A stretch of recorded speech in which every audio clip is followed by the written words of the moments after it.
thjesht bëjmë pantomima, bëjmë kush ka poza më të bukura, po sigurisht ju flasim pra. Në skenën e teatrit të Kukullave po ngjitet për herën e dytë shfaqja Perla e dritës së detit për regjizorin Eduard Ismaili. Në fillimin e këtij viti për fëmijët e qytetit po ngjiten në skenë shfaqjet e dhëna vitin e kaluar për shkak edhe të interesit të lartë që kanë patur. Me fillimin e pranverës, teatri i Kukullave do të nisë krijimin e shfaqjeve të reja, të cilat do të vendosen në skenë për të vegjëlit e qytetit. Kemi Perla e dritës së detit, ka të bëjë me ndotjen e detit, që ne ta mbajmë pastër, mos të hedhin mbeturinat, kështu që fëmijët do të kuptojnë këtë gjatë kohës, do të bashkëbisedojmë me kukullat. Është pak shpejt që ne të fillojmë turin pranveror, por ne kemi filluar me shfaqjet që kemi dhënë gjatë vitit 2024 dhe 2025, po i rikthejmë deri në datën 28 që është shtuna e fundit e muajit shkurt.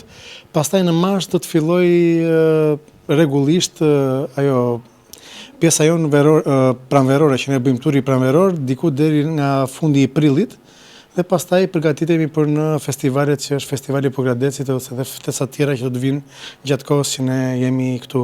Do të jemi çdo të shtunë, do të bëhen diku tek 2 javë, mund të bëhen shkëputje që ne bëjmë gati hedhjen e pjesës së re dhe pastaj vazhdojmë me pjesë që ne janë dhënë përveç premierës që do të jepet gjatë gjithë kohës. Ismaili thotë se interesi i fëmijëve për të ndjekur këto shfaqje është mjaft i lartë. Për shkak të rreshjeve të shiut, numri ka pësuar një rënje të lehtë, por sipas tij ka qenë sigurisht mbi pritshmëritë. Ismaili thotë se të vegjëlit këto shfaqje i mirpresin dhe argëtohen me to. Ka pas disa javë kur kanë pasur rreshje, të shtunat që numri pak ka rënë, por ka qenë pothuajse konstant i njëjti numër, janë pothuajse fëmijët e duan teatrin e kukullave dhe ne përpiqemi që çdo të shtunë atë gjysmëmorshin të ambushim me gëzim dhe me interaktivitet me kukullat edhe me që ata të kënaqen. Mesazhi i shfaqjes Perla e dritës së detit, sipas regjizorit Ismaili, është të transmetojë tek fëmijët dashurinë për detin dhe ambientin.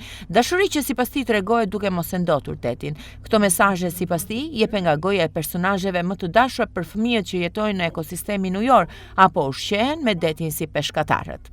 Perla e dritës së detit ka të bëjë me ne u themi fëmijëve që mos ta ndosin ambientin, mos të hedhin mbeturinat, po ta ruajnë atë. Dhe ky mesazh jepet nga vetë gjallësat, nga vetë ata që jetojnë nga peshqit, por edhe nga njerëzit, edhe nga peshkatari vetë që ai kërkon që të ushqehet me atë punë dhe shikon që ndotja nuk e lejon që të japi frytet e tija. Por doja që të falenderoj edhe juve si televizion, do të falenderoj shumë mbështetjen që është gjithmonë Bashkia Vlorë dhe zyrën vendore arsimore, sepse pa këto ne normale ato janë furnizuesi ynë i parë, domethënë që fëmijët vinë, edhe i falenderoj shumë dhe drejtoreshën e institucionit Angela Kaplani, sepse mbështetja ka qenë e plot dhe na ka dhënë shumë krah.